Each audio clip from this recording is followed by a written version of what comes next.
ایک تاریخی واقعہ پیش کرنا چاہتا ہوں، بڑا مشہور و معروف واقعہ ہے اور آپ کے ذہنوں میں ہوگا۔ میں نے کہا نا کہ ایمان کے جب تک اگلے مرحلے میں آپ دوسرے مومن کو نہ لائیں، آپ اگلے مرحلے میں نہیں جا سکتے۔ 10 درجے ہیں ایمان کے، 10 کے 10 درجے جناب سلمان کے پاس، 10 میں سے 9 درجے جناب ابو ذر کے پاس۔ یہ ایک درجے کا فرق کیسے آیا ہوگا ذہنوں میں نے شاید پیش کر رکھا ہے۔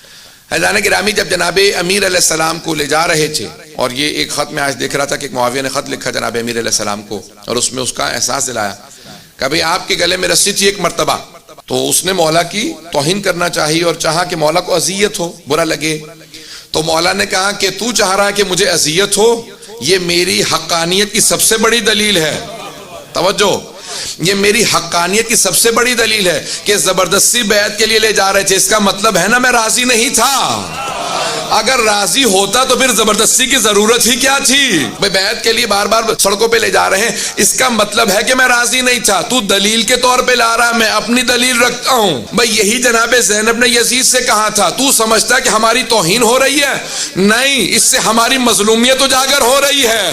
جو حق پہ ہوتا ہے وہ مظلوم ہوتا ہے، جو باطل ہوتا ہے وہی ظالم ہوتا ہے۔ ظلم کرنے والے باطل ہیں، اگر بات واضح ہوئی ہو تو۔ جناب امیر علیہ السلام کو جب لے جا رہے تھے تو اس وقت جناب سلمان، ابو ذر، جناب مقداد، عمار، یہ 4 افراد موجود تھے۔ تو جناب ابو ذر نے تلوار کھینچ لی اور فوراً کہا کہ مولا حکم دیجئے تلوار چلاؤں۔ جناب سلمان سے دیکھا کہ نہیں، وہ اپنی تلوار پہ ہاتھ رکھے رکے کھڑے ہیں، تو اس وقت فوراً جناب امیر علیہ السلام سے کسی نے پوچھا کہ ان میں جناب ابو ذر کا مقام زیادہ ہے سلمان کا، یا ان دونوں سے پوچھا کہ سلمان تم نے تلوار کیوں نہیں نکالی، ابو ذر تم نے کیوں تلوار نکال لی؟